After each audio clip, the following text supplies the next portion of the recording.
기도하겠습니다. 하나님 아버지, 오늘 이렇게 함께 모여서 하나님을 기뻐하고 또 주님께서 우리에게 보내주신 성령 안에서 주님 우리에게 펼쳐주시는 환상을 보게 하시고 이 시대 교회를 향한 주의 음성을 듣게 하여 주옵소서. 예수님 이름으로 기도합니다. 아멘. 마태복음 5장, 6장, 7장을 우리는 산상수훈이라고 말합니다. 흔히 예수님의 첫 설교라고 알려져 있습니다. 사실 마태가 예수님께서 여러 곳에서 하신 말씀을 편집한 것으로 되게 추정을 합니다. 어쨌건 성경의 사복음서는 마태복음의 산상수훈, 예수님의 첫 설교로부터 시작이 돼서 오늘 우리가 읽은 이 요한복음 14장, 5장, 6장, 17장 대제사장의 기도에 이르는 이 순서로 예수님의 말씀이 정리되는 것을 보게 됩니다. 따라서 예수님께서 이 마지막 설교를 다락방 강화라고 우리는 부릅니다. 그분께서 12제자를 두고 이제 떠나기에 앞서서 내일 십자가를 지시기에 앞서서 주님께서는 어쩌면 유언과도 같은 말씀을 하시는 것이죠. 이제 얼마 남지 않은 시간, 예수님께서 그동안 3년간 데리고 다닌 제자들에게 그 가르침의 정수, 가르침의 전체를 한번 정리해 주시는 뜻도 있고, 또한 예수님이 떠나시면 무엇이 가장 중요한지, 예수님이 안 계신 신앙생활의 핵심은 무엇인지, 누가 이 신앙생활을 든든히 지켜줄 것인지에 대한 말씀을 하고 계십니다. 사실 이 앞서서 주님께서는 두 가지 의식을 치르게 됩니다. 잘 아는 대로 성찬식과 세족식이라고 하는 것이죠. 성찬은 주님께서 자신의 몸과 피라고 말씀하십니다. 아니, 포도주 한 잔 주고 떡 하나 물게 하시더니 이것은 내 살이요 내 피라고 말씀하십니다. 그리고 먹고 마시라고 말씀하세요. 그 전에 대중들 앞에서도 그런 설교를 한번 하셨습니다.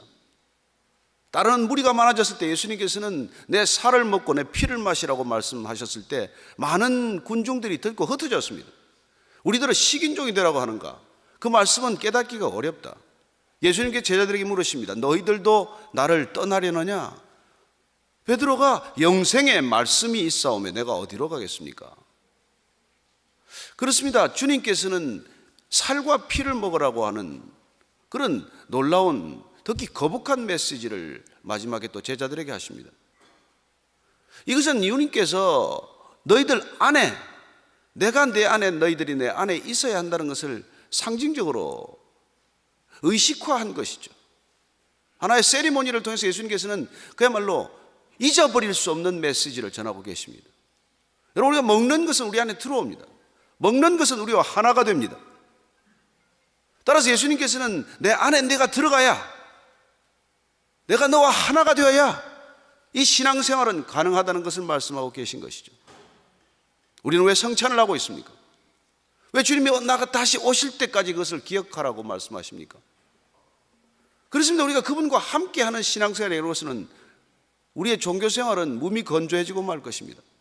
그럼 만약에 그분이 우리 안에 들어오셔서 그분이 우리와 함께 하신다면 우리는 그분이 우리를 통해서 행하시는 일을 목격하는 증인이 되기 때문이죠.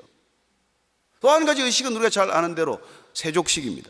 주님께서 무릎을 꿇으시고 대야를 물을 받아오셔서 제자들의 발을 한 사람씩 한 사람씩 씻어줍니다. 도대체 어느 스승이 제자의 발을 씻깁니까? 당시 유대사회의 관행은 스승과 제자는 넘을 수 없는 벽이 있지 않겠습니까?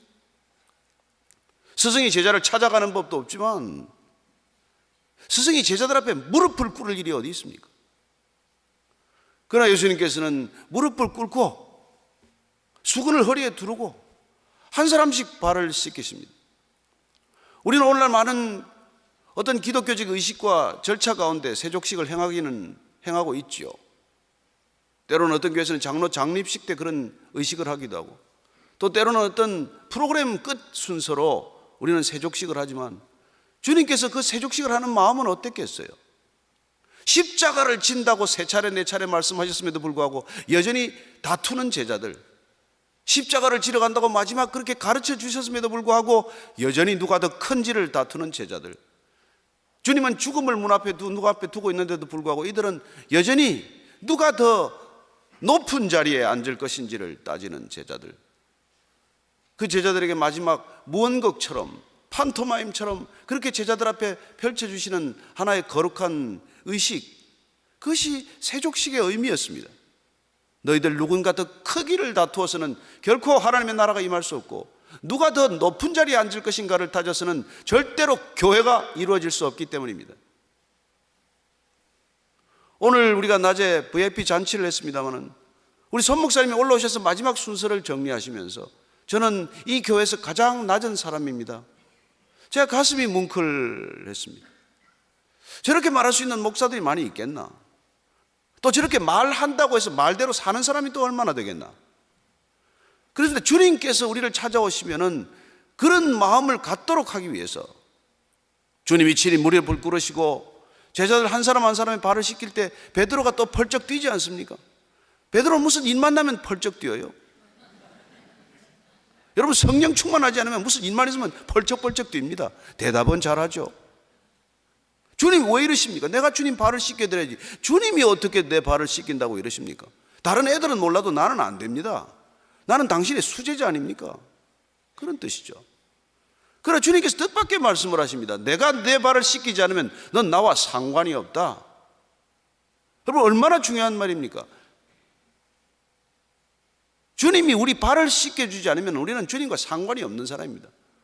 우리는 주님을 섬긴다고 때로는 착각하고 때로는 고집하고 때로는 주장하고 때로는 때를 쓰지만 주님께서는 아니야, 내가 너를 섬겨야 넌 나하고 관계가 생겨.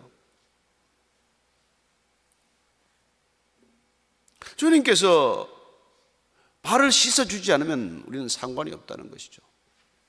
베드로가 그러면 많이 모욕을 시켜주세요. 목욕.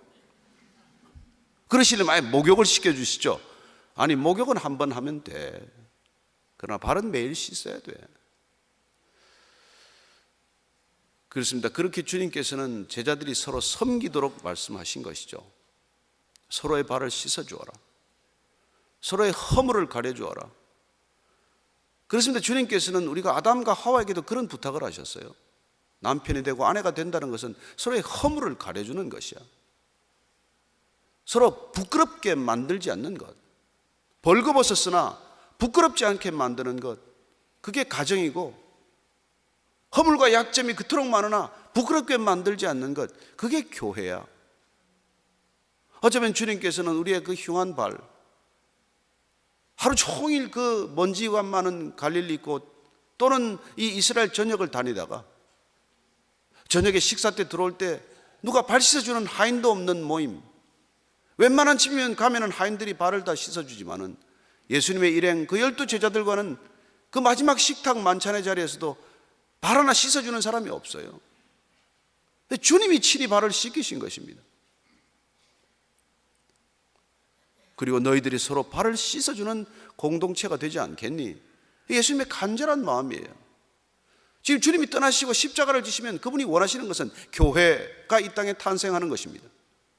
주는 그리스도시요 살아계신 하나님의 아들입니다 고백하는 믿음의 고백 위에 세상을 이기는 음보의 권세가 흔들지 못하는 그런 든든한 교회를 세우는 것이 목적인데, 그 교회를 이 연약한 12 제자, 아직도 예수님이 누군지를 모르는 제자, 이 제자들과 어떻게 시작하실 것입니까? 따라서 그분께서는 성찬식과 세족식을 통해서 교회가 어떤 바탕 위에 세워질 것인지를 지금 무언으로 말씀하고 계신 것이죠. 그러다가 차근차근 우리는 15장, 16장, 17장을 거쳐가게 됩니다. 오늘 읽은 16장은 성령장이라고 부를 만하죠. 예수님께서는 떠나가는 것을 염려하는 제자들에게 사실은 이 말씀을 하기 위한 것이었고, 주님께서는 이 말씀을 통해서 걱정하는 제자들이 걱정 넘어 기도의 세계로 넘어가야 함을 말씀해 주고 계신 것입니다. 그렇습니다. 우리는 구약 전체를 통해서 오실 예수님을 그려놓고 있습니다. 곳곳에 그리스도의 형상이 보석처럼 배어 있습니다. 우리가 구약을 통해서 그리스도를 발견하지 못한다면 구약은 무슨 의미가 있습니까? 오실 예수님, 그 예수님이 오셨다는 복음, 그 오신 모습을 네갈래 기자들이 마치 각자 다른 기사로 서술하듯 써놓은 사복음서, 그 사복음의 시대가 끝나고 나면 우리는 곧 예수님 이후에 교회 시대를 맞게 될 것입니다. 예수님이 안 계신 교회, 이 교회는 누가 도대체 이끌어가야 합니까? 주님께서는 오늘 이 교회 주인이 되실 분을 소개하고 계신 것이죠. 주님께서는 이제껏 너희들은 나를 보고 따라왔지만 그러나 내가 이제 떠나는 것이 너희들에게 유익이라고 말씀하셨습니다. 아니 3년 공생애를 지나고 떠나시는 게 무슨 유익입니까? 3년이면 이제 사역에 기초가 놓이는 시간 아닙니까? 누가 3년만 하고 떠난다고 말씀하시겠습니까? 그러나 주님께서는 그 안타까운 시간, 3년간의 시간, 제자들은 아직도 뭔가 제대로 배우지도 못했다고 생각하는 그 시간을 뒤로 하고 내가 떠나는 것이 유익이라고 말씀하십니다. 내가 떠나야 보혜사 성령이 너희들에게 올 것인데, 보혜사 성령이 와야, 그분이 오셔야 비로소 교회가 탄생할 것이기 때문입니다. 어쩌면 12제자들은 누군가 다 책임을 맡기면 할 수 있다고 생각을 했겠죠. 어쩌면 각자가 가장 예수님을 제대로 배웠다, 예수님을 제대로 카피할 수 있다고 생각했을지 모릅니다. 그러나 예수님은 그 어느 누구에게도 그런 능력을 미리 주신 적이 없습니다. 예수님이 떠나시고 보혜사 성령이 오셔야 그 모든 것들이 시작될 것임을 말씀해 주고 계신 것이죠. 그것이 주님께서 실상이라고 말합니다. 그리스도인들의 실상은 보혜사 성령이 오는 것, 거기로부터 시작된다는 뜻이죠. 내가 가야 그를 너희에게로 보내리니, 그분이 오시면 무슨 일이 일어납니까? 그분이 오시면 비로소 우리는 죄에 대하여, 의에 대하여, 그리고 심판에 대하여 알게 된다는 것입니다. 그분이 오셔야 죄를 알게 된다는 거예요.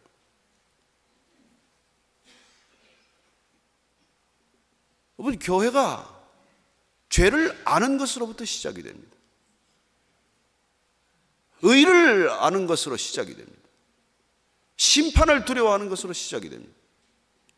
그분이 오시면은 우리는 비로소 우리가 얼마나 큰 죄인인지를 알게 되는 것이죠.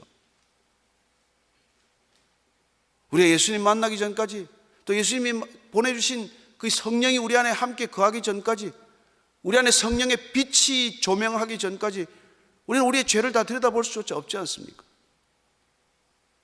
우리는 속으로 사실 교회를 다니지만, 기도할 때마다 이 죄인을 용서하라고 기도하지만, 우리는 늘 눈을 내리깔고 나는 저 사람보다는 의인이라고 생각하는 사람이 얼마나 많습니까? 그게 바리새인들 아니었습니까? 성전에 가서 기도할 때 바리새인들은 어떻게 기도했습니까? 우리가 저 세리와 같지 않게 해주셔서 감사합니다. 우리가 저 창녀처럼 살지 않게 해주셔서 감사합니다. 그렇습니다. 늘 누군가와 비교하는 그런 마음을 떨친 적이 없는 사람들이죠. 어쩌면 그들만의 리그를 만들었을 것입니다.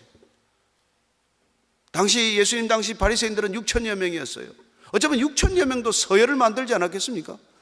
누가 더 율법을 잘 지키나? 바울 같은 사람은 뭐라고 고백합니까? 나는 율법에 흠이 없는 사람이었습니다. 어떤 바리새인보다도 더 바리새인이었습니다.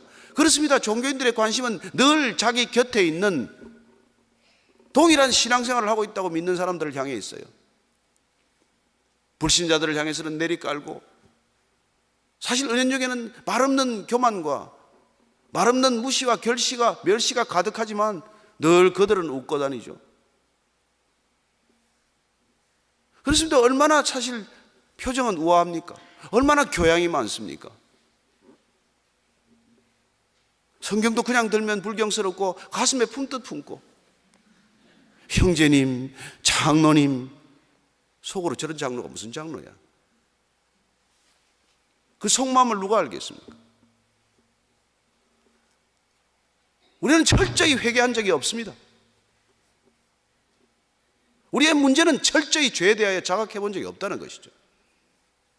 그러나 그분이 오시면 처음에는 바위만한 죄가 보이다가, 자갈만한 죄가 보이다가, 모래만한 죄가 보이다가, 티끌만한 죄가 보이기 시작을 하면 감당할 수 없는 죄 때문에 우리는 사흘이고 나흘이고 석 달이고 3년이고 통곡하게 됩니다. 어찌할꼬 어찌할꼬? 모태신앙의 문제는 무엇일까요? 이렇게 처절한 죄의식이 없는 것이죠. 죄 지을 시간도 없었다고 생각을 합니다. 그래서 성령이 오시면 우리는 누구나 모태신앙이란 없다는 것을 알게 됩니다. 다만 회개한 죄인과 여전히 회개하지 않은 죄인이 있을 뿐입니다. 다만 철저히 죄를 자각하는 죄인과 여전히 죄에 대해서 스스로 합리화하는 죄인이 있을 뿐이에요. 주님께서 3년씩이나 데리고 다닌 제자들한테 너희들이 성령이 와야 비로소 죄에 대하여 알게 될 거라고, 비로소 내가 죄인이라고 통곡하게 될 거라고. 그렇죠. 베드로는 3번씩이나 부인하고 나서야 통곡합니다. 가룟유다는 팔고 나서야 자살합니다. 그렇게 3년씩 따라다닌 제자들, 예수님을 기근 거리에서 바로 곁에서 보고 같이 먹고 같이 마시고 같이 생활한 그 제자들이 그렇게 배신하는 존재라면, 우리처럼 일주일에 한 번씩 교회 문을 들락날락 하는 사람들이 예수님을 따르면 또 얼마나 따르겠습니까? 따라서 예수님께서는 내가 떠나야 유익이고 보혜사가 오셔야 그 비로소 너희들은 죄에 대하여 알게 된다고 말합니다. 죄란 어떤 것입니까? 숨 쉬는 것마다 다 죄 짓는 거예요. 생각하는 것마다 다 죄 짓는 겁니다. 인간이 하나님을 떠나서 하는 모든 행위가 죄라는 것을 우리는 깨닫기 시작하는 것이죠. 일생 동안 한 일이라고는 죄 지은 것밖에 없다는 것을 처절하게 깨닫게 됩니다. 그렇습니다. 자기 생각하는 모든 것들이 죄로 연결된다는 것을 우리가 어떻게 까마득히 알겠습니까? 사도 바울이 하나님을 위하여 전심을 다했습니다. 그는 정말 누구보다도 하나님께 대하여 열심히 있지만 그 정작 예수님을 만나고 나서 고백한 건 뭡니까? 하나님을 평생 대적했다는 것을 알게 되는 것이죠. 어떻게 바울 같은 사람이 하나님을 대적하고 죄인 중에 괴수라고 고백할 수 있습니까? 그가 죄를 지으면 얼마나 지었겠어요? 그러나 그가 비로소 성령 안에서 내 안에 조명이 시작이 되고 놀랍게도 내 안에 투명하게 드러나자 그는 이 땅에서 죄인 중에 서열을 매긴다면 가장 큰 죄인이라고 고백하게 되는 것이죠. 그렇습니다. 오늘 주님께서 성령이 와야 하는 이유를 그렇게 말씀하고 계십니다. 그래야 너희들이 비로소 죄를 토설하게 될 거야. 그래야 비로소 너희들이 죄인 중에 죄인이라는 고백을 하게 될 거야. 그래야 너희들은 너로부터 비롯되는 소망은 단 하나도 없다는 것을 알게 될 거야. 인간은 자기 자신에게 소망이 있는 한 예수님을 만날 수 없습니다. 내가 뭔가 할 수 있다고 생각하는 한 우리는 절대로 하나님 앞에 무릎을 꿇지 않습니다. 우리는 지푸라기라도 잡을 수 있는 능력이 있다면 하나님을 붙들지 않습니다. 사실 하나님 취미생활이죠. 온갖 것 내 하고 싶은 거 다 하다가 주말에 시간 좀 나면 잠시 와서 찬양하고, 그런 종교생활에 주님께서는 넌더리를 남아내실 거예요. 그럼 주님, 여러분, 우리가 쓰다가 나면 돈 좀 내는 게 헌금입니까?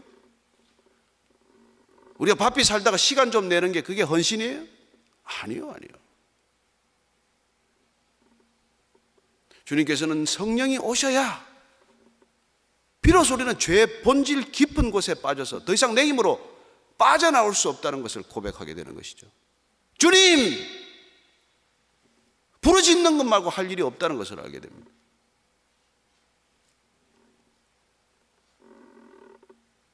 비로소 의에 대하여 우리는 알게 됩니다. 우리는 얼마나 의롭자고 애를 썼습니까? 얼마나 의로운 체하고 친절한 척하고 사랑스러운 체하고 교양 있는 척하고 체하다가 시간 다 보낸 거죠. 그러나 주님께서는 성령이 오셔야 비로소 의로움에 대해서도 알게 됩니다. 까닭은 성령이 오셔야 우리는 브릿지가 생긴 것이죠. 하나님과의 관계에서만 의로움이 생깁니다. 인간과 인간의 관계에서 의로움이란 없습니다. 누더기 같은 의로움이겠죠. 그저 누군가하고 비교해서 조금 더 나으면 의롭다라고 생각을 하겠죠. 나는 적어도 저 사람보다는 의롭다라고 생각하겠죠. 그러나 우리가 절대적 의로움 앞에 서면 어느 누가 의롭다라고 생각할 수 있겠습니까? 오직 그분 앞에서만 우리는 바른 관계를 생각하기 시작하는 것이죠. 그래서 우리는 어린아이처럼 그분께 매달려서 그분이 우리를 인도하기 시작할 때 다윗의 고백처럼 자기 이름을 위하여, 당신은 당신의 이름을 위하여 나를 의의 길로 인도하시는 분이구나. 내 혼자 힘으로 걸어갈 수 있는 의로움이 아니라 그분의 인도하심, 그분의 붙드심, 그분의 선하심이 아니고서는 우리는 의로울래야 의로울 수가 없는 존재구나. 그분 당신 자신을 위하여 우리가 아빠라고 부를 때, 우리가 아버지라고 부를 때 그분께서는 우리를 의로운 길로 인도해 가시는구나. 그런 고백을 하는 것이죠. 성령이 오셔야 우리는 비로소 심판을 두려워하게 됩니다. 정말 죽은 자같이 엎드리는 그런 두려움을 맛보게 됩니다. 그토록 사랑을 쏟아부어 주시는 아버지지만 그분이 심판주이심을 고백하게 되고 우리의 모든 행위가 일거수일투족이 주님 앞에 기록되는 것처럼 마치 그분 앞에서 낱낱이 드러나 있다는 것. 그렇습니다. 우리의 숨 쉬는 것까지, 생각하는 한 자락 끝까지 주님께서 다 보고 계신다는 것. 비로소 그분 앞에서 우리는 드디어 심판과 그리고 심판의 결과에 대한 두려움을 맛보게 되는 것이죠. 주님께서는 이 일을 위하여 성령이 오셔야 된다고 우리에게 말씀하고 계십니다. 여러분, 안 믿는 사람도 다 영적이에요. 인간은 누구나 다 스피리추얼, 영적인 존재들입니다. 다만 예수님께서 지금 너희들에게 마귀의 자식과도 같고 너희들이 아브라함의 자손이라고 하지만 늘 마귀의 자식인 걸 모르고 살아가는 너희들에게 성령, 홀리 스피릿을 주님께서 보내주시겠다고 말씀하신 것이죠. 그렇다면 우리는 도대체 어떤 영적 존재였을까요? 그렇습니다. 우리는 evil spirit이거나 unclean spirit이거나 성령과의 정반대 대척점에 있는 영적 존재들에게 휘감긴 존재로 살아가는 것이죠. 여러분, 얼마나 많은 사람들이 성령을 빙자할까요? 얼마나 많은 곳곳에서 성령의 이름을 들먹이면서 악한 영적 실체를 감추고 있을까요? 오늘 주님께서 성령이 오시면은 가장 먼저 죄에 대하여, 그리고 비로소 의에 대하여, 그리고 궁극적으로 심판에 대하여 알게 된다고 말씀해 주고 계십니다. 병을 낫게 할 거라고요? 우리의 기도 제목을 다 들어주실 거라고요? 그럴 수 있습니다. 그러나 성령이 우리 병 고쳐주러 오는 분이십니까? 여러분, 죄인 병 고쳐놓으면 또 죄 짓는 거 아십니까? 불치병자 고쳐놓고 나면 또 죄 짓는 거 아십니까?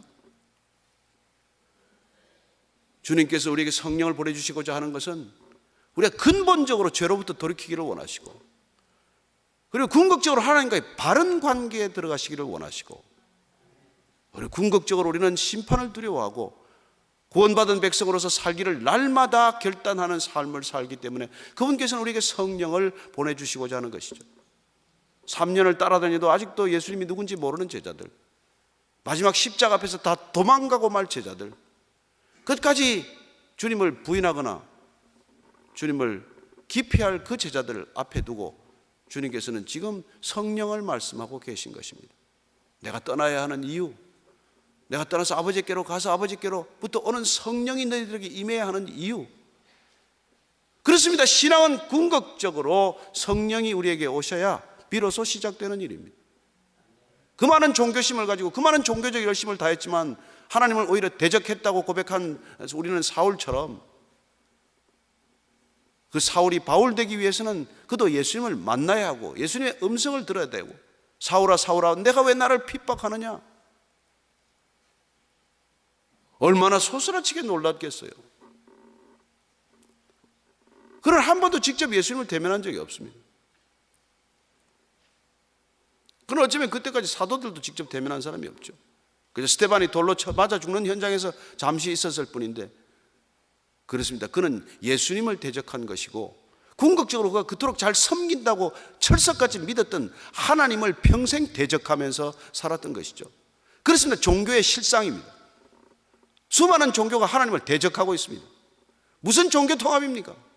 하나님을 대적하기 위해서? 종교는 통합할 수 있죠. 마일리지 교환 시스템이니까. 뭐 어떤 종교를 믿어도 좋다고 말합니다. 불교에도 선이 있고 모슬림들도 선을 행하고 힌두교도들도 선을 행하고 궁극적으로 선을 행하면 다 되는 것이지 무슨 기독교만 길이요 진리라고 말하느냐고 말합니다. 우리는 그런 다원주의 시대에 우리는 주님만이 길이라고 말할 수 있어야 합니다. 왜요? 그분만이 우리에게 성령을 보내주시기 때문입니다. 저는 타종교에서 일어나는 악한 행위들을 수없이 들었습니다. 상상도 못할 일들이 일어나고 있습니다. 어느 누구도 그 비밀을 다 알 수 없을 만큼 거대한 비밀, 정말 우리가 계시록에서 말하는 사탄의 회가 종교라는 것을 알게 됩니다. 수많은 종교 시스템이 사탄의 회와 마찬가지입니다. 그럼에도 불구하고 그들이 그렇게 끌려가는데 우리는 그들과 통합하겠다고요? 무슨 레버리지를 가지고 통합한다는 것입니다.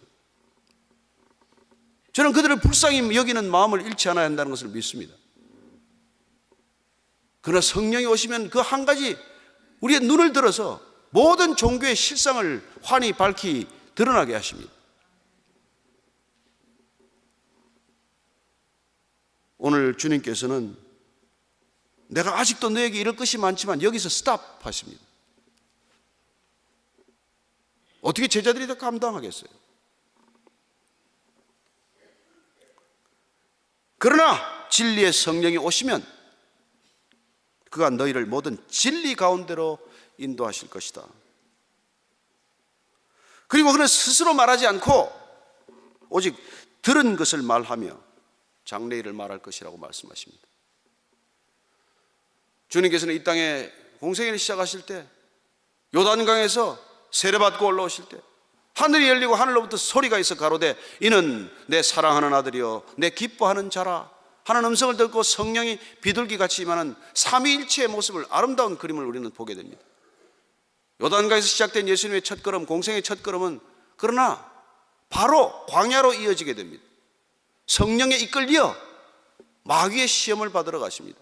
왜 성령에 이끌려 마귀의 시험을 받습니까? 왜 성령 충만한데 마귀의 시험을 받아야 합니까? 그렇습니다. 정말 성령 충만하다면 시험부터 이겨야 합니다. 그분께서는 돌이 떡이 되게 하라. 여러분, 이 돌이 떡이 되게 하라는 유혹은 영원한 유혹이에요.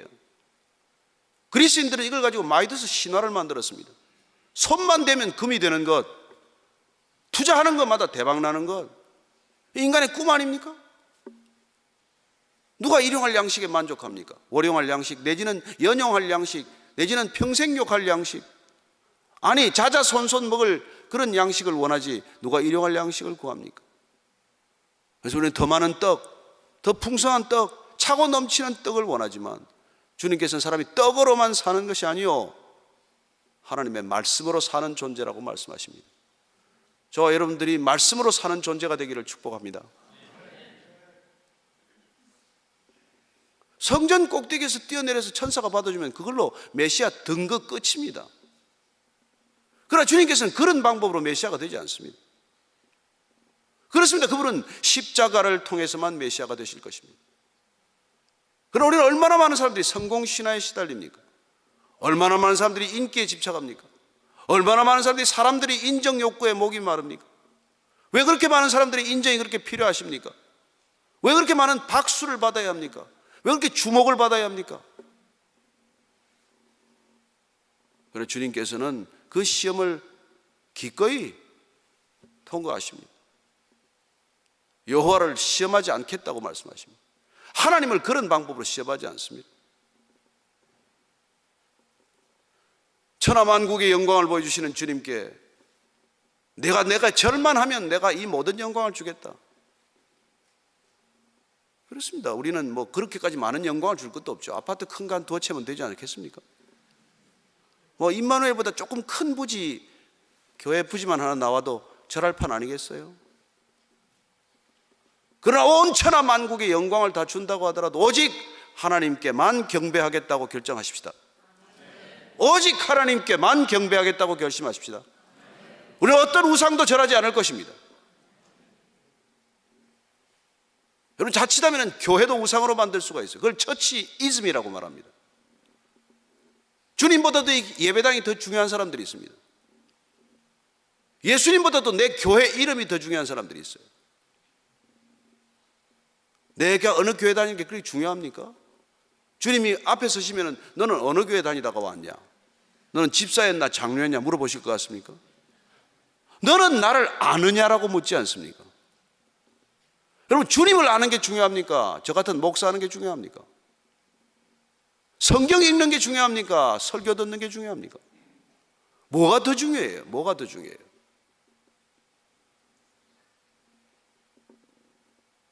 성령이 오시면 우리는 분명한 우선순위를 갖게 됩니다. 놀랍게도 그 우선순위는 점점 내가 작아지는 것을 경험합니다. 마치 세례 요한의 고백처럼 그는 흥하여야 하겠고 나는 쇠하여야 하리라. He must increase, I must decrease. 그런 고백이 시작이 되는 것이죠. 끊임없이 위로 더 높은 자리로 올라가고자 하는 우리의 상향적 욕구를 뿌리채 꺾어 놓는 것을 경험하시게 됩니다.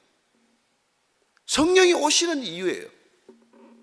주님께서는 이 성령을 보내주시는 이유를 그전에 말씀해 주셨습니다. 물론 너희들이 나를 따르려거든 자기를 부인하고 날마다 제 십자가를 지고 나를 쫓으라고 명령하셨기 때문에, 그리고 그 명령을 누구도 지킬 수 없다는 걸 아시기 때문에, 오직 그 명령은 우리 안에 성령이 오셔야 그 명령 수행이 가능하다는 것을 누님 너무 잘 아시기 때문에 성령을 보내주마, 기다려라, 며칠 되지 않아 성령이 보낼 것이다, 그 말씀을 하신 것이죠. 그렇습니다. 우리는 어떻게 신앙생활을 하고 계십니까? 나를 이루기 위해서 신앙생활 시작하셨습니까? 안 되는 일 풀기 위해서 하신 것입니까? 내 원한을 갚기 위해서? 내 열등감을 해결하기 위해서? 아니요, 내가 죽기 위해서 하는 것이죠. 그렇습니다. 셀프 디나이얼이 목적입니다. 주님이 우리가 하도 안 되니까 여러분 와이프 디나이얼 하신 거 아십니까? 아내를 통해서 우리를 부인하십니다. 하도 부인이 안 되니까 자식들을 통해서 children denial 하십니다. 자녀 마음대로 됩니까? 그 자녀를 통해서라도 내 것 아니라는 것을 알게 하시고, 내 자녀 아니라는 것을 알게 하시고, 내 가정 아니라는 것을 알게 하시고, 어떻게든지 주님께서 우리를 부인할 수 있는 채널을 사방에 열어놓으십니다. 그러나 주님께서 궁극적으로 우리에게 성령이 오시면 우리는 비로소 자기를 부인하게 되는 것이죠. 여러분, 인간은 절대로 자기 부인을 할 수 없습니다. 주님께서는 깊은 고난 가운데로 욥처럼 밀어넣으셔서 자기를 부인할 수밖에 없는 상황으로 내몰기 시작합니다. 그때는 비로소 자기가 부인되는 것을 고백하는 것이죠. 그래서 고난은 축복이라고 말하는 것입니다. 그래서 고난은 우리에게 유익이라고 말씀하시는 것입니다. 내 힘으로 할 수 없는 자기 부정, 자기 부인이 불가피한 상황 가운데서 우리는 낮아질 수밖에 없고, 가난해질 수밖에 없고, 겸손해질 수밖에 없는 상황에 내몰렸을 때 비로소 우리는 그리스도의 마음을 조금이나마 알게 되기 때문에 주님께서는 우리를 그런 길로 때로는 인도하시지 않습니까? 누가 광야를 피할 수 있습니까? 어느 누가 신앙의 길에서 광야를 피할 수 있습니까? 어떤 신앙도 광야를 피해간 신앙은 없습니다. 그것이 자기 부정의 길이요, 그것이 자기 부인의 과정이기 때문에 어느 누구도 그 길을 피할 수는 없습니다. 그러나 그 완성은 궁극적으로 주님께서 약속하신 이 보혜사 성령, 그렇습니다. 왜 보혜사라고 말씀해 주셨습니까? 왜 성령의 이름을, 별명을 보혜사라고 말씀하실까요?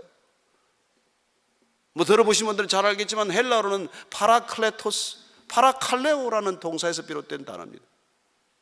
파라 곁으로, 칼레오 코를 부르다는 뜻입니다. 주님께서 우리 곁에 있도록 부르신 분입니다.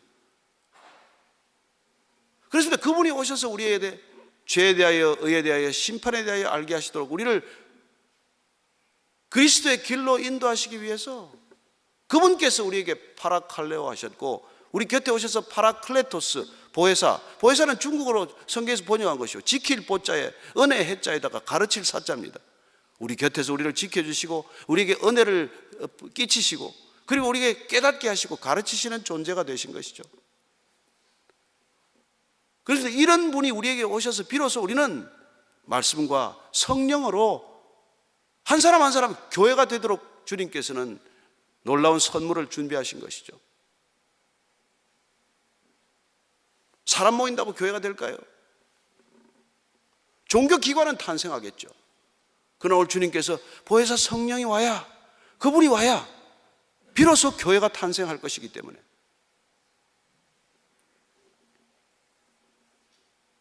그분이 오면은 내 영광을 나타낼 것이라고 말합니다. 여러분, 우리 루시퍼를 통해서 자기 영광을 추구하면 어떤 존재가 된다는 것을 잘 압니다. 주님 앞에서 찬양하던 찬양의 천사조차도 그 찬양하는 순간 나를 의식하고 나를 드러내고자 할 때 그는 타락한 천사가 되고 말았듯이 우리는 영광을 도적질하고자 하는 못된 습성이 있어요. 죄인들은 늘 하나님의 영광을 도적질하고자 하는 것이죠. 그러나 그분이 오셔야 비로소 우리는 그런 욕구에서 풀려나서 놀랍게도 하나님의 영광을 진실로 진정으로 드러내는 존재가 되는 것이기 때문에 주님께서는 보혜사 성령이 오셔야만 한다, 내가 보내주어야만 한다, 너희들이 보혜사 성령과 함께라야만 참된 신앙생활이 시작될 것이다, 그렇게 말씀하고 계신 것 아닙니까?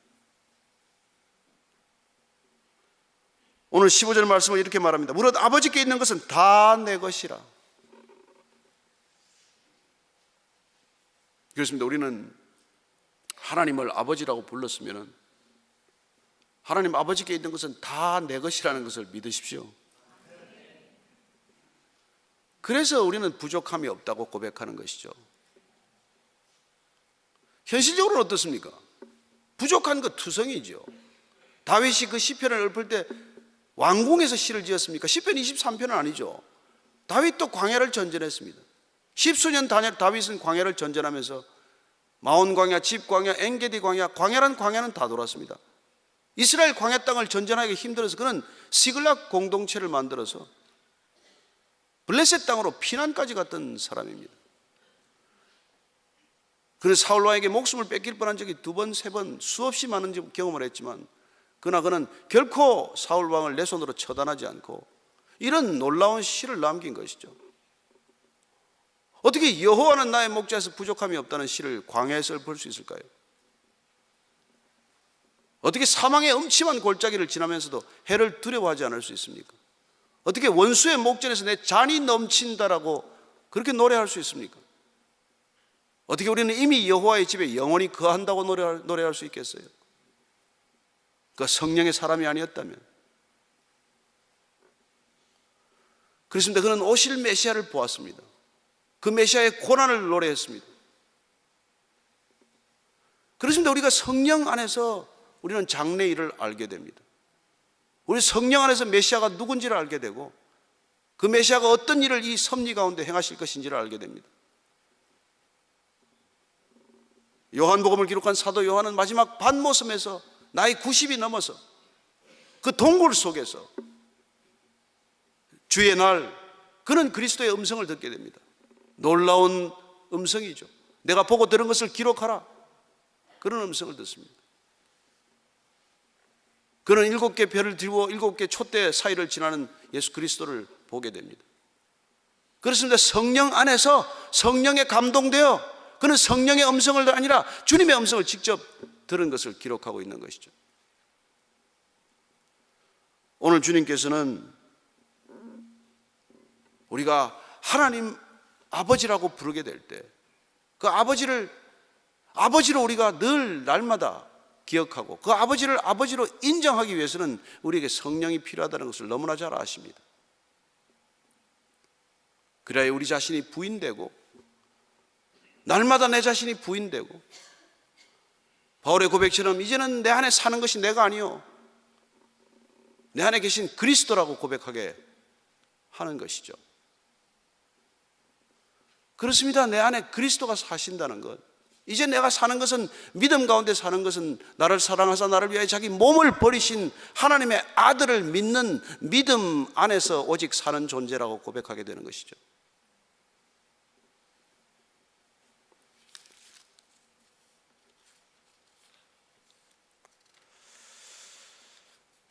우리는 오늘 아침 말씀 가운데서 요한복음 20장에 부활하신 예수님께서 기어이 오셔서 무슨 그런 제자들이 있어요. 3년씩 어떻게 했는데 그렇게 다 달아납니까? 그 제자들을 향해서 평강이 있을지어다 두 번씩 말씀하시고, 그리고 숨을 내쉬고 성령을 받으라고 말씀하십니다. 성령을 받는 방법은 오직 하나예요. 주님과 함께 호흡하는 것입니다. 믿음으로 호흡하는 것입니다. 성령을 받으라. 아멘. 그분의 호흡을 받는 것입니다. 그분의 숨을 쉬기 시작하는 것입니다.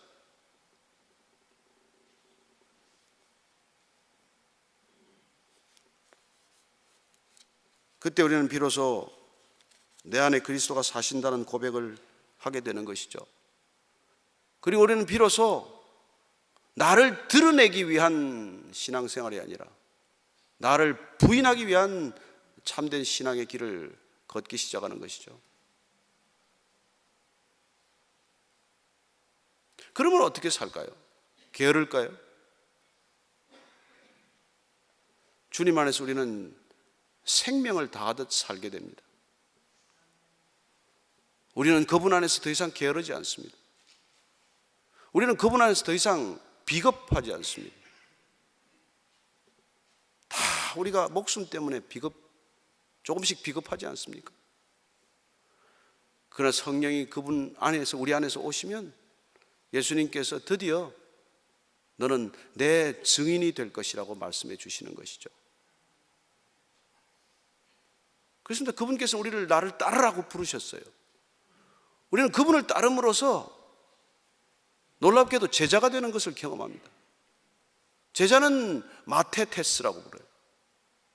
그러나 성령을 보내주시는 까닭은 제자의 삶이 드디어 주님께서 내가 너를 보내노라, 보내기 위하여, 보냄을 받는 존재로 주님께서 우리를 빚으시기 위하여 성령을 부어주시겠다고 약속하셨고, 그 성령이 오시면 우리는 마테테스에서 마르티스, 증인이 되는 삶을 살기 시작합니다.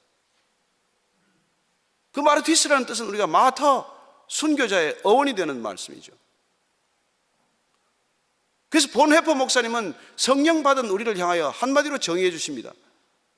그리스도께서 우리를 부르신 까닭은 죽으라고 부르신 것이다. 주님이 이미 말씀해 주셨어요. 누구든지 살고자 하는 자는 죽을 것이요 죽고자 하는 자는 살 것이다. 우리가 그리스도 안에서 죽는 길만이 그리스도 안에서 사는 길이라는 것을 말씀해 주셨습니다.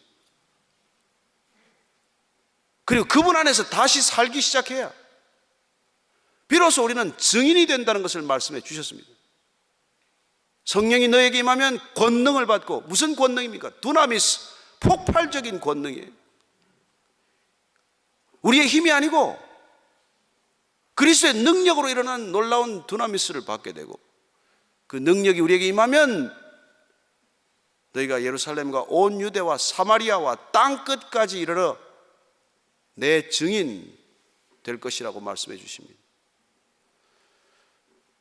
저와 여러분들이 그분의 증인되기 위해서 부르심을 받은 존재라는 것을 기억하시기 바랍니다. 나 자신을 증언하고 싶은 세상 속에 살아갑니다. 모든 사람들이 내가 누구인지를 증언하기 위해서 몸부림치고 있습니다. 왜 그렇게 SNS를 열심히 하십니까? 밥 먹다가 사진은 왜 찍습니까? 그만 찍으세요. 내 메뉴가 뭐가 그렇게 중요합니까? 여행 다니면 그냥 충분히 즐기세요. 왜 그렇게 사진은 많이 찍습니까? 다 나를 증언하기 위해서. 사탄은 끊임없이 너를 증언하라고 말합니다.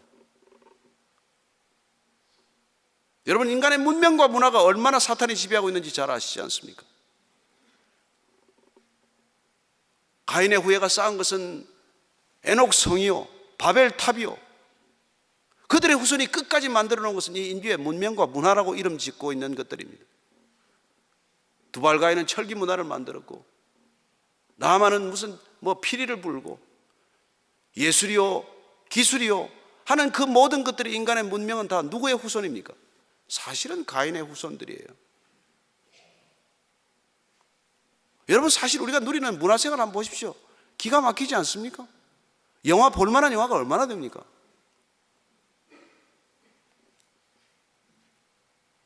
저는 여기 뭐 골프 치는 분 많겠지만 골프를 끊고 나니까 너무 속이 편하더라고요. 그 한여름 더위에 세작대기는 왜 13개씩이나 들고 다닙니까? 그 하나만 안 됩니까? 그 구멍을 좀 크게 파면 안 됩니까? 왜 이만한 데 넣어놓고 2번, 3번에 넣으려고 그렇게 애를 씁니까? 아니, 그 공 발로 차면 안 됩니까? 손으로 던지면 왜 안 돼요? 무엇 때문에 그런 걸 만들어 놓고 그렇게 시간을 써야 합니까? 월드컵은 뭡니까? 그 공, 왜 22명이 공 하나 놓고 그렇게 싸웁니까? 공 10개씩 차면 안 됩니까? 골대를 그냥 이렇게 크게 만들면 안 됩니까? 인간은 그렇게 만들어 놓고 그렇게 열광하고 그렇게 미친 듯이 돈을 쓰고 그런 것이죠. 내가 무슨 손흥민 선수가 돈을 많이 벌어서 배가 아파서 이런 얘기 하는 게 아니에요. 저는 손씨 좋아합니다. 손씨 좋아합니다.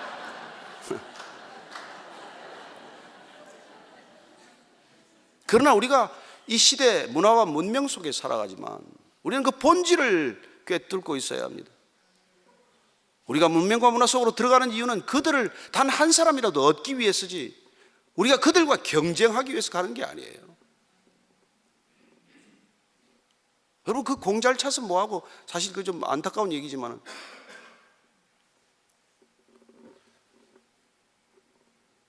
우리가 이런 시대를 살아가면서도 정신 차려서 깨어 있을 수 있는 것은 성령이 우리에게 오시면 그 모든 것들이 한눈에 다 바뀌어져요.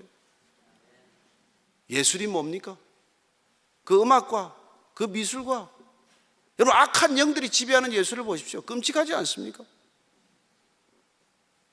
그러나 요한 세바스찬 바하가 하나님을 알고 성령 안에서 작곡을 하면 다른 음악이 되는 것이죠. 그는 악보 끝에 자기 이름을 이니셜로 쓰지 않습니다. 요한 세바스찬 바하라고 기록하지 않아요. 그는 모든 악보 끝마다 오직 SDG, 솔리 데오 글로리아라고 기록합니다. 왜요? 그 음악이 나로부터 비롯된 게 아니라는 것을 알기 때문에, 하나님께서 부어주신 영감으로 쓴 곡이기 때문에.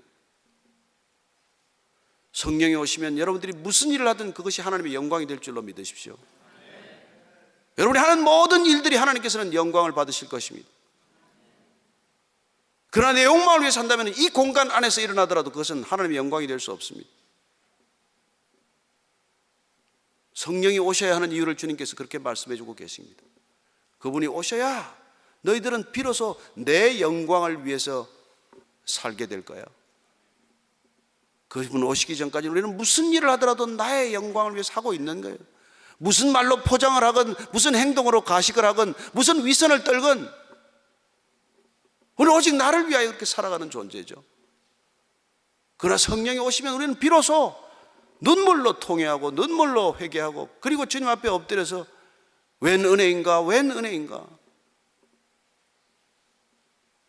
저는 그분 안에서 날마다 눈을 뜨고 날마다 잠이 들게 되기를 축복합니다. 그때 우리는 이미 영혼의 시간을 걷기 시작한 것이고, 이미 땅을 살지만은 하늘의 시간을 사는 것이고, 이미 우리는 찰나를 살지만 영혼 속으로 편입되어 살아가는 걸음이 시작이 된 것이죠. 성령께서는 우리를 그런 공간으로 인도하십니다. 그런 시간 속으로 인도하십니다. 따라서 우리는 초월적 존재와 함께 살아가는 존재가 되는 것이죠. 어떻게 묶여 살아가는 제한된 존재와 같은 삶을 살 수 있습니까? 어떻게 부족함에 시달리는 사람과 함께 같은 삶의 모습으로 살 수 있냐는 것이죠. 따라서 성령이 오시면 우리는 상상할 수 없는 영역을 경험하게 됩니다. 많이 가져서가 아니에요. 모든 일이 잘 풀려서가 아닙니다. 아무 일이 풀리지 않았는데 아무 걱정도 없이 되는 것이죠. 여러분, 애가 하버드대 가고 뭐 투자한 게 잘 되고 그래서 웃고 다니면 누가 그걸 이해를 못 하겠어요. 근데 그건 그렇게 살아봐야 여러분 옆에 사람들 배만 아픕니다. 애는 대학도 못 가고 사업하는 것마다 망하고, 그런데도 아침마다 이 자리에 와서 주님께 기쁜 마음으로 찬양하면 그때 내 안에 있는 소망의 이유와 까닭을 묻지 않겠습니까? 그래서 때로 하나님은 우리가 어려움을 겪게 하시는 것이죠. 우리는 끊임없이 성령 아니어도 다른 것들을 더 원하지만 주님은 우리를 너무 사랑하시기 때문에 악한 아버지도 자기 자식에게 좋은 것을 줄 줄 알거든 하물며 하늘 아버지께서 가장 좋은 것으로 주시지 않겠느냐? 그분은 가장 좋은 것을 주시기를 원하십니다. 이따가 사라질 것들이 아니라 영원한 것을 주시기를 원하시는 것이죠. 저는 이 밤에 여러분들이 모두 성령 받으시기를 바랍니다. 성령 충만하시기를 바랍니다. 주님이 원하시는 건 그거예요. 그분이 우리 안에 오셔야 우리는 비로소 자기가 부인되기 때문에.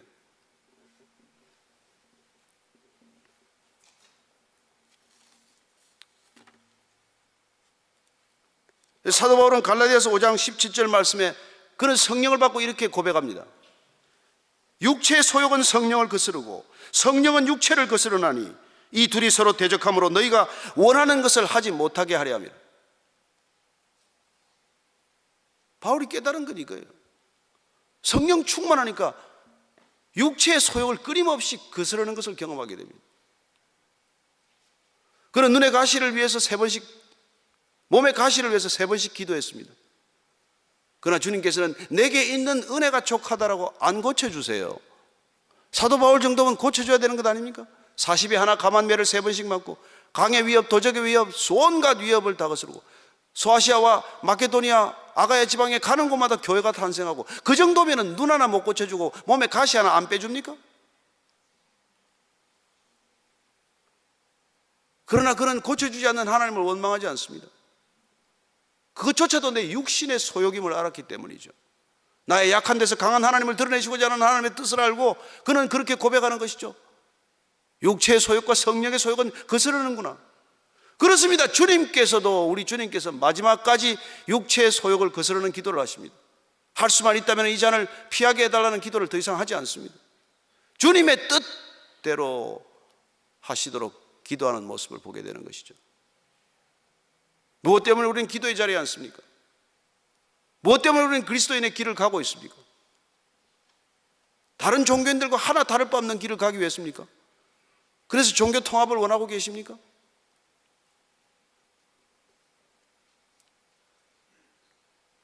성령은 종교가 아닙니다. 성령은 그분의 생명입니다. 성령은 그분의 사랑입니다. 성령은 그분의 능력입니다. 그걸 주시고자 하는 것이죠. 그리고 그 성령이 오시면 우리는 비로소 자기를 부인하게 되고 늘 그리스도를 생각하게 되며 그리스도를 존귀하게 하시는 것이죠. 사도 바울은 심지어 자기의 사역의 일정 가운데서도 그런 고백을 하게 됩니다. 사도행전 한번 우리가 찾아서 읽어보시겠습니다. 16장 6절에서 10절까지입니다.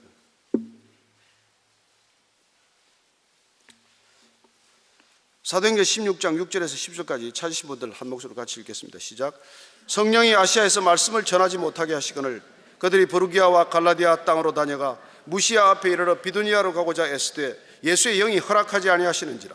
무시아를 지나 드로아로 내려갔는데 밤에 환상이 바울에게 보이니 마게도니아 사람 하나가 서서 그에게 청하여 이르되 마게도니아로 건너와서 우리를 도우라 하거늘 바울이 그 환상을 보았을 때 우리가 곧 마게도니아로 떠나기를 힘쓰니 이는 하나님이 저 사람들에게 복음을 전하라고 우리를 부르신 줄로 인정함이라. 바울은 아시아 전체를 선교하고 싶었습니다. 그래서 그는 갈라디아나 이쪽 남쪽 지방을 여행하다가 다시 마지막 북쪽까지 여행을 마치고 싶었어요. 그러나 웬일인지 성령이 아시아에서 말씀을 전하지 못하게 하십니다. 아니 무슨 성령이 말씀 전하겠다는데 말씀도 못 전하게 합니까?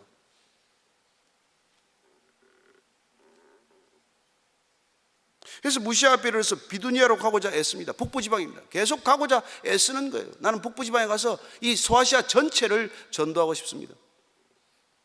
주님께서 막으십니다. 어쩌면 바울의 고백을, 그 고백 가운데 있는 진심을 주님께서 아셨겠죠. 적어도 아시아 전체를 제가 전도했습니다. 저는 이 말씀을 묵상하다가 그런 생각을 바울이 한 건 아닌가. 적어도 아시아 전체는, 소아시아 전체는 내게 맡기셨고 내가 다 전도했습니다. 마치 모세가 느보산에서 가나안 땅을 바라보고 못 들어간 것과 마찬가지죠. 우리에겐 다 그런 욕심이 있습니다. 그러나 하나님께서는 한 사람에게 전부 그 일을 다 하게 하지 않습니다. 그리고 그의 발걸음을 강제로 돌려서 아무리 그가 북아시아로 가고자 애를 썼지만 못 가게 막으시고, 그리고 에게해 쪽으로 발걸음을 옮기게 하십니다. 그리고 그 밤에 환상을 통해서 말씀하십니다. 그리고 마게도냐 사람 하나가 서서 그에게 청하여 이르되, 이 청하여가 바로 파라칼레오입니다. 건너와서 도와달라. 그렇습니다. 지금 바울을 파라칼레오 하고 있는 것입니다. 마게도냐 사람이. 그리스도인이란 어떤 사람입니까? 그리스도를 모르는 사람한테 와서 보혜사 성령처럼 그를 건너와 도와주어야 한다는 것입니다. 왜 여러분을 먼저 부르셨습니까? 아직도 여러분을 통해서 불러야 할 사람들 때문에 부르신 줄로 믿으십시오. 건너와서 도와달라는 사람들이 수없이 있습니다. 저와 여러분이 아니면 절대로 만날 수 없는 사람들이 있습니다. 선교는 선교의 일이고 전도는 전도자의 일입니까? 아니요, 저와 여러분 모두의 일입니다. 건너와서 도와달라. 우리는 수없이 많은 뉴스를 보고 있고 수없이 많은 사람을 스쳐 지나가면서 땅끝까지 가서는 선교하겠다고 하지만 건너와서 도와달라는 사람이 수없이 곁에 있는데도 불구하고 우리는 가지 않습니다. 작가 이청준은 그런 그리스도인들을 향해서 그들만의 천국이라고 말합니다.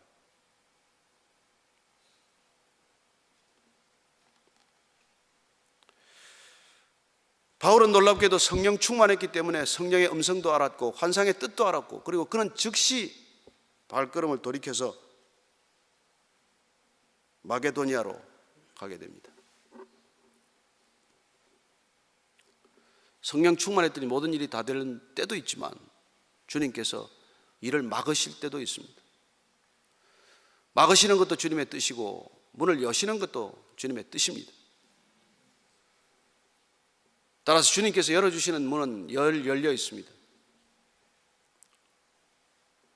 막으시는 문을 더 이상 보지 않고 열어놓는 문을 따라갈 때 주님께서는 신기하게도 빌립보에 이미 자주장사 루디아를 준비해 놓고 계십니다.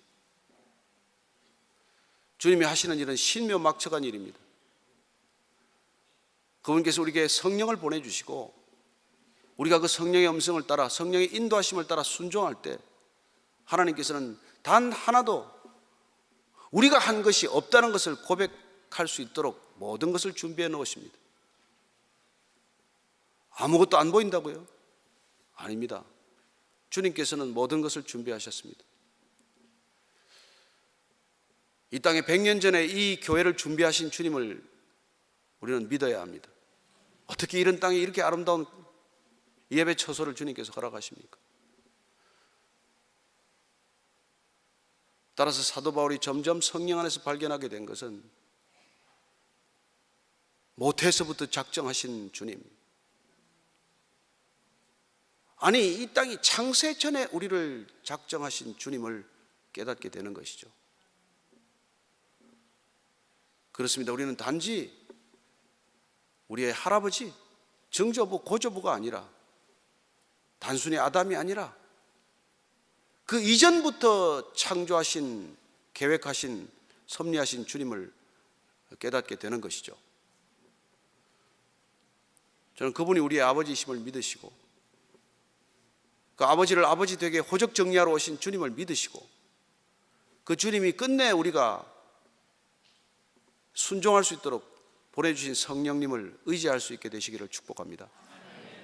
오늘 이 밤이 각자가 그 성령님을 의지하고 다시 한번 인생의 믿음을 주님께 견고히 해주도록 주님께 부탁드리면서 오늘 이 저녁 시간을 온전히 주님께 올려드리는 거룩한 시간 되기를 축복합니다. 같이 기도하시겠습니다.